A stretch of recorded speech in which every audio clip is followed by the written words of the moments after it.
Hello friends, welcome to my channel जय माता दी। इस वीडियो में आज मैं आपके साथ शेयर कर रही हूँ कजली तीज की पूजा विधि, जिसे नीमड़ी तीज, सातुड़ी तीज, कजली तीज और बूढ़ी तीज के नाम से जाना जाता है। यह पर्व भादौ माह के कृष्ण पक्ष की तृतीया को मनाया जाता है और यह रक्षाबंधन के बाद ठीक तीसरे दिन पड़ता है। कजली तीज का व्रत सुहागन स्त्रियां अपने सुहाग की लंबी आयु के लिए, उनके अच्छे स्वास्थ्य के लिए रखती हैं। वहीं कुंवारी कन्याएं मनचाहा वर पाने के लिए भी कजली तीज का व्रत रखती हैं। फ्रेंड्स, आप ये पूजा चौकी लगाकर भी कर सकते हैं या फिर आप डायरेक्ट जमीन पर भी यह पूजा कर सकते हैं।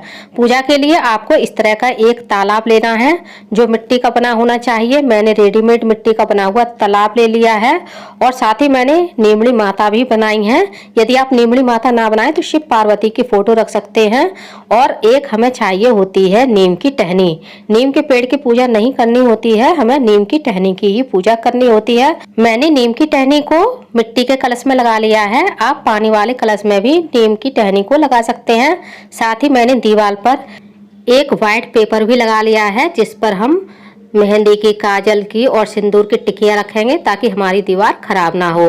अब हम सबसे पहले फूलों का आसन दे करके नीमड़ी माता को चौकी पर विराजित कर लेंगे। अब हम तलाई माता में कच्चा दूध डालेंगे, उसके बाद इसको हम जल से भर देंगे। पहले कजली तीज की पूजा किसी तालाब के किनारे जाकर के सभी स्त्रियां करती थी, लेकिन आज के ज़माने में तालाब भी नहीं है और कोई बाहर जाकर पूजा करता भी नहीं है, तो इस प्रकार से घर पर ही मिट्टी का तालाब बना करके पूजा कर ली जाती है। यदि आपके पास मिट्टी का तालाब ना हो तो आप किसी भी गहरे बर्तन में इस तरह का तालाब बना करके पूजा कर सकते हैं। अब हमने एक दीपक जला लिया है और इस दीपक को हमें इस प्रकार से रखना होता है ताकि दीपक का प्रतिबिंब हमें तालाब में दिखाई दे। तलाई माता को आप मिट्टी से भी बना सकते हैं और गाय के गोबर से भी बना सकते हैं। अब हम सबसे पहले नीमड़ी माता को सिंदूर लगाएंगे, चावल अर्पित करेंगे और जो हमने तलाई माता बनाई है इनका भी हम कुमकुम से पूजन कर देंगे। थोड़े से अक्षत हम तलाई माता में छोड़ देंगे। इस प्रकार से हमें तलाई माता का पूजन करना होता है। साथ ही हमने जो नीम की टहनी लगाई है उसका भी हमें कुमकुम से इसी प्रकार से पूजन करना होता है। अब एक जल का कलश लेंगे, इस पर भी हम कुमकुम की 16 टिक्कियाँ लगा देंगे। फ्रेंड्स, कहीं कहीं 16 टिक्कियाँ लगाई जाती हैं और कहीं कहीं पर 13 टिक्कियाँ लगाई जाती हैं। तो आपके यहाँ जैसा रिवाज हो आप उसी हिसाब से कलश पर टिक्कियाँ लगा लें। कजली तीज की पूजा शाम के समय की जाती है, तो आपको तैयारी करने के लिए बहुत सारा समय मिल जाता है, तो आप आराम से इस व्रत में पूजा की तैयारी कर सकते हैं। अब हम कलश में थोड़े से अक्षत छोड़ देंगे। शाम को जब चांद निकलेगा तब हम इसी कलश से चांद को अर्घ देंगे। अब हम हाथ में थोड़े से गेहूं लेकर के व्रत का संकल्प लेते हुए सारे गेहूं हम माता नीमड़ी के सामने छोड़ देंगे। यदि आपके पास गेहूं ना हो तो आप चावल से भी यह संकल्प ले सकते हैं। अब हम बिल्व पत्र पर थोड़ा सा कुमकुम लगा करके नीमड़ी माता को हम समर्पित कर देंगे। नीमड़ी माता पार्वती जी का ही रूप है। माता पार्वती को हम आंकड़े के पत्ते, बिल्व पत्र, ये सभी चीजें अर्पित कर सकते हैं। कुछ पुष्प अर्पित करेंगे। पुष्प आपके पास जो भी हो वो आप नीमड़ी माता को अर्पित कर सकते हैं। अब हमने जो सत्तू बनाया है चावल से, इसको भी हम माता के सामने रख देंगे और इस पर एक हम चांदी का सिक्का और एक सुपारी भी रख देंगे। मैंने बड़ा वाला सत्तू चावल से बनाया है और छोटा वाला सत्तू चने की दाल से बनाया है। आप एक ही चीज से दोनों सत्तू बना सकते हैं। अब हमने जो सुहाग की सामग्री ली है वो भी हम नीमड़ी माता को अर्पित कर देंगे।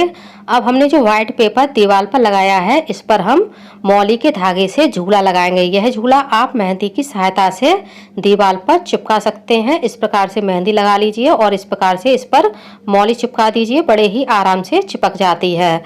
आप चाहें तो ये झूला नीम की टहनी पर भी लगा सकते हैं। फ्रेंड्स, जहाँ हरियाली तीज का पर्व मनाया जाता है वहाँ पर हरियाली तीज पर ही यह झूला लगा लिया जाता है।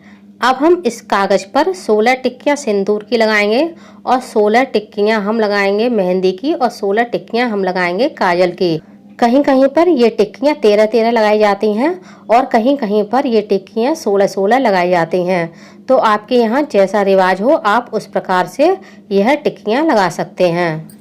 सिंदूर की टिक्कियाँ और मेहंदी की टिक्कियाँ आपको अनामिका उंगली से लगानी है और काजल की टिक्की आपको सबसे छोटी वाली उंगली से लगानी है। मेरे पास स्टिक वाला काजल है तो मैंने डायरेक्ट स्टिक वाले काजल से इस प्रकार से टिकियां लगा दी हैं। अब हम एक स्वास्तिक का निशान भी पेपर पर बना देंगे। ये स्वास्तिक का निशान आप पहले भी बना सकते हैं और बाद में भी बना सकते हैं। कजली तीज वाले दिन आप सुबह उठें, स्नान करें, उसके बाद व्रत करने का संकल्प लें। यह व्रत आप कई तरह से कर सकते हैं, निराहार रहकर भी कर सकते हैं, निर्जल भी कर सकते हैं। तो आपको जैसा भी व्रत करना है उसी प्रकार का आप माता के सामने व्रत करने का संकल्प लें और फिर अपना व्रत आरंभ करें। अब हम तलाई माता को फूलों की एक माला अर्पित कर देंगे। आपके पास फूलों की माला ना हो तो आप केवल फूल भी चढ़ा सकते हैं। हमने जो छोटा सत्तू बनाया है इसका प्रतिबिंब हमें तालाब में देखना है। इसी प्रकार से हमें नींबू का भी प्रतिबिंब तालाब में देखना है। जब हम नींबू का प्रतिबिंब तालाब में देखते हैं तो एक कहावत बोली जाती है, जैसा नींबू दिखे वैसा ही टूटे। इस प्रकार से इस कहावत को 4 बार बोलना होता है। इसी प्रकार से हमें खीरे का, ककड़ी का और जो भी फल लिए हैं उन सभी चीजों का प्रतिबिंब हमें इस तालाब में देखना होता है। इसी प्रकार से आपको मोतियों की माला का, अपने मंगलसूत्र, अपनी नथ, अपनी चुंदरी के पल्लू का प्रतिबिंब भी तालाब में देखना होता है। ऐसा करना बहुत ही शुभ माना जाता है। कजली तीज का पर्व मुख्य रूप से राजस्थान में बड़ी ही धूमधाम से मनाया जाता है। इसके अलावा कुछ और जगहों पर भी यह पर्व मनाया जाता है। अब हम दक्षिणा स्वरूप कुछ पैसे भी नीमड़ी माता को, कजली माता को अर्पित कर देंगे। अब हमने जो बड़ा वाला सातू बनाया है इस पर एक सुपारी रखेंगे और इसका भी पूजन कर देंगे। मौली अर्पित करेंगे। इस प्रकार से सातू का पूजन किया जाता है। और थोड़ा सा सातू जो हमने तलई बनाई है इसमें भी डाल देंगे। कहीं कहीं पर अलग से तलई के लिए सातू बनाया जाता है, लेकिन हमारे यहाँ इसी सातू में से तलई माता को सातू चढ़ाया जाता है। कहीं कहीं नीमड़ी माता के साथ साथ गौ माता की भी पूजा की जाती है। तो आपके यहाँ यदि गौ माता की भी पूजा साथ में की जाती है तो आप कर सकते हैं। हमारे यहाँ नीमड़ी माता के साथ गौ माता की पूजा नहीं की जाती है, लेकिन गौ माता के लिए भोजन और लोई अलग से निकाली जाती हैं। अब हम हाथ में कुछ पुष्प और कुछ अक्षत लेंगे और कजली माता या नीमड़ी माता की हम कथा सुनाएंगे। फ्रेंड्स, कजली तीज की पूजा सामग्री और कथा का भी वीडियो आपको मेरे चैनल पर मिल जाएगा। लिंक आपको इसी वीडियो के डिस्क्रिप्शन बॉक्स में मिल जाएगी, वहां से जाकर के आप वह वीडियो देख सकते हैं। जब हमारी कथा पूरी हो जाएगी तो थोड़े से अक्षत हम नीमड़ी माता के पास छोड़ देंगे और थोड़े से अक्षत और पुष्प हम इस कलश में डाल देंगे, जिससे हम शाम को चंद्रमा को अर्घ देंगे। अब हम नीमड़ी माता की आरती करेंगे। आरती के लिए हम एक अलग से घी का दीपक या फिर आप कपूर से भी आरती कर सकते हैं। तो मैं यहाँ पर घी के दीपक से आरती कर रही हूँ। तो मैंने घी का दीपक बना लिया है और इसको प्रज्वलित कर लिया है। अब हम उस दीपक का भी पूजन कर देंगे जिसको हमने तलई माता के पास रखा हुआ था। इस दीपक की भी पूजा हमें कुमकुम से, अक्षत से और पुष्प से करनी है। अब हमने जो घी का दीपक बनाया है इसका भी हम कुमकुम से, अक्षत से और पुष्प से पूजन कर देंगे। अब हम सबसे पहले नीमड़ी माता की आरती करेंगे। यहाँ पर आप माता पार्वती की आरती गा सकते हैं। तलई की आरती करेंगे और जो हमने टिकियां लगाई हैं उनकी भी आरती कर देंगे और सत्तू की भी हम आरती कर देंगे। इस प्रकार से हमारी नीमड़ी माता की पूजा संपूर्ण होती है।